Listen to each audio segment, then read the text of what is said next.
Créée le 28 mai 1975 dans l'objectif de bâtir une union économique et monétaire sous-régionale, la Communauté économique des États de l'Afrique de l'Ouest est une des pierres angulaires du futur projet d'intégration panafricaine. En près d'un demi-siècle, la CEDEAO a réalisé d'importants projets sur le plan politique, économique et même sécuritaire, malgré les attentes qui demeurent nombreuses. Fanta Cissé, bonjour. Bonjour Denise. Il y a près de 50 ans, naissait la Communauté économique des États de l'Afrique de l'Ouest. Quels étaient les objectifs que se sont fixés les 4 États fondateurs qui plus tard seront rejoints par 11 autres pays?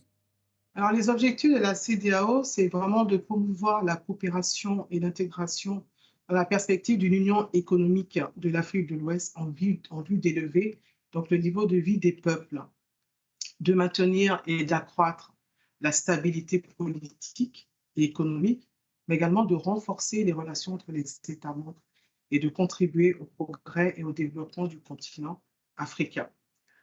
Alors, c'est vrai qu'il était convenu que ces pays-là puissent ensemble créer une union douanière, n'est-ce pas, à travers des accords de libre-échange qui leur permettraient de pouvoir faciliter les échanges entre les différents membres de la CEDEAO. Donc, les différents pays membres qui sont composés de 15 pays, dont 9 francophones, 4 anglophones et 2 lusophones. Alors, pour l'intégration économique, la CEDEAO est presque un modèle, avec un marché de 350 millions d'habitants, mais on est très loin de l'intégration monétaire, malgré la création de l'ECO, puisque le Nigeria a même demandé son report. Oui, c'est vrai que cette intégration monétaire est en cours de négociation, puisque l'objectif, c'est de pouvoir créer une monnaie unique qui permettra à tous ces pays de pouvoir échanger avec une seule monnaie et de faciliter justement les échanges intra-régionaux dans l'espace CEDEAO.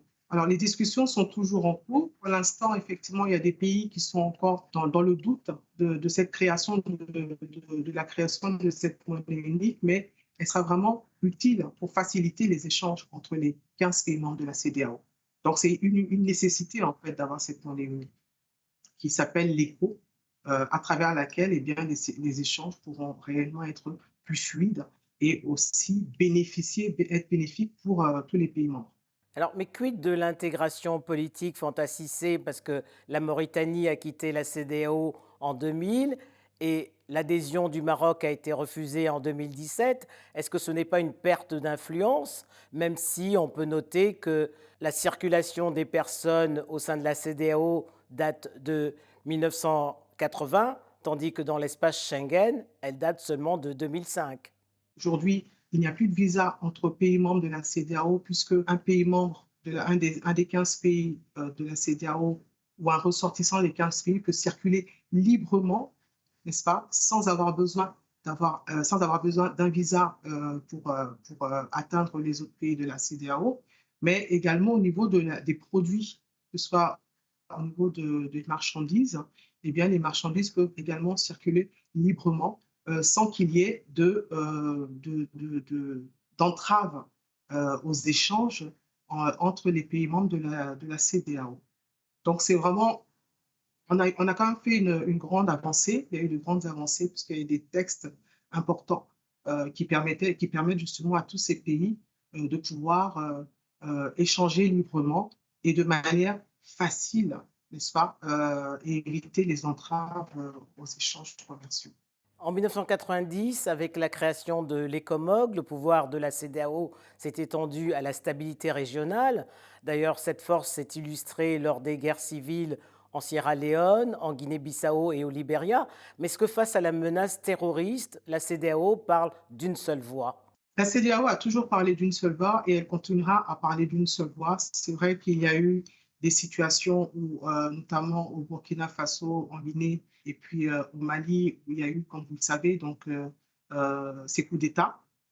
Aujourd'hui, les chefs d'État se réunissent et en commun négocient avec donc ces forces nouvelles, n'est-ce pas, qui aujourd'hui ont l'impression il faut qu'ils changent un peu la donne, n'est-ce pas? Ils ont besoin de revenir sur certaines décisions qui avaient été prises par les chefs d'État. Aujourd'hui, les chefs d'État leur font revenir à la raison, ensemble, se concertent et voient de quelle manière eh bien, ils peuvent euh, respecter les décisions qui ont été prises par les chefs d'État qui avaient été officiellement élus et aussi de voir comment est-ce que, eh bien, ils peuvent respecter l'ordre constitutionnel qui a été prôné donc, par tous les chefs d'État et signé lors des traités, lors de la création de la CEDEAO, mais également parce que ça a été révisé en 1993.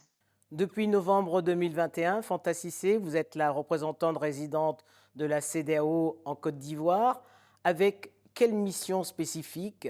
Alors, la mission spécifique, c'est vraiment aider les Ivoiriens, notamment la Côte d'Ivoire, qui est un pays vraiment qui représente l'idéal de la CEDEAO, un pays où vous retrouvez 7 millions d'habitants et des ressortissants de la CEDEAO sur 29 millions d'habitants de la population ivoirienne. Et donc, l'objectif, c'est d'accompagner la Côte d'Ivoire dans les activités qui sont réalisées par la CEDEAO, par les agences de la CEDEAO, mais par la Commission en Côte d'Ivoire, mais également aider les ressortissants ivoiriens et étrangers vivant en Côte d'Ivoire à participer, hein, parce qu'aujourd'hui on parle de CEDEAO des peuples, donc à participer à ces activités, à cette croissance économique qu'on attend tant de chacun de nos pays. Et la Côte d'Ivoire est vraiment le modèle idéal. Nous travaillons beaucoup avec les nationaux, nous travaillons beaucoup également avec les étrangers. Et à travers les activités que nous organisons, eh bien, nous facilitons cette prise de conscience de l'intérêt collectif, de l'intérêt commun, de faire partie d'une communauté qui est bénéfique, qui a été créée pour être bénéfique à nous tous, à toute la population. Donc, la mission vraiment, c'est de les aider, les accompagner afin qu'ils puissent réaliser les objectifs de la CEDEAO. D'ailleurs, le président de la CEDEAO, Dr Aliou Omar Touré, qui a mis en place une stratégie d'implication maximum pour tous les ressortissants de la CEDEAO vivant dans les 15 pays. Et nous sommes là vraiment pour les accompagner, les aider à mieux comprendre, notamment les accords régionaux, n'est-ce pas, dans l'espace CEDEAO, comment les accompagner pour pouvoir mieux comprendre les échanges, comment est-ce qu'ensemble ils peuvent produire et partager aussi leurs richesses, partager leurs connaissances, développer les industries, n'est-ce pas, et en commun devenir encore une plus grosse force, une plus grande force dans cet espace, et puis aller, pourquoi pas, vers la ZLECA, qui est la zone de libre-échange économique africaine, zone de libre-échange économique continentale africaine, pour pouvoir faire un bloc et réussir à aussi atteindre d'autres marchés. Mais on se rend compte aujourd'hui, Fanta Cissé, que tous les 54 pays du continent n'ont pas ratifié la zone de libre-échange. Il faut que nous soyons prêts pour aller vers les autres pays. Mais avant d'aller vers les autres pays, les 54 pays, il faut déjà qu'au niveau des 15 pays, nous puissions être bien armés sur le plan commercial, sur le plan économique, sur le plan humain, sur le plan de la formation.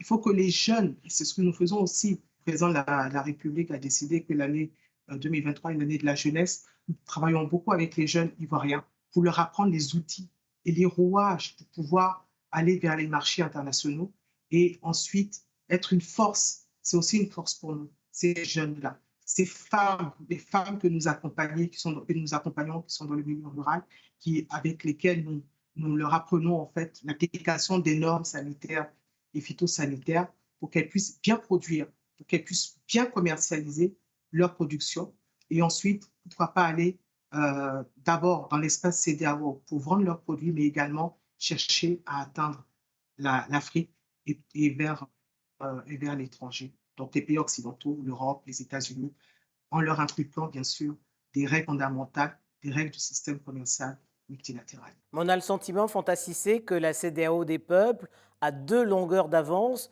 sur la CEDEAO des politiques, parce que les échanges informels entre les États membres sont beaucoup plus nombreux que les échanges officiels.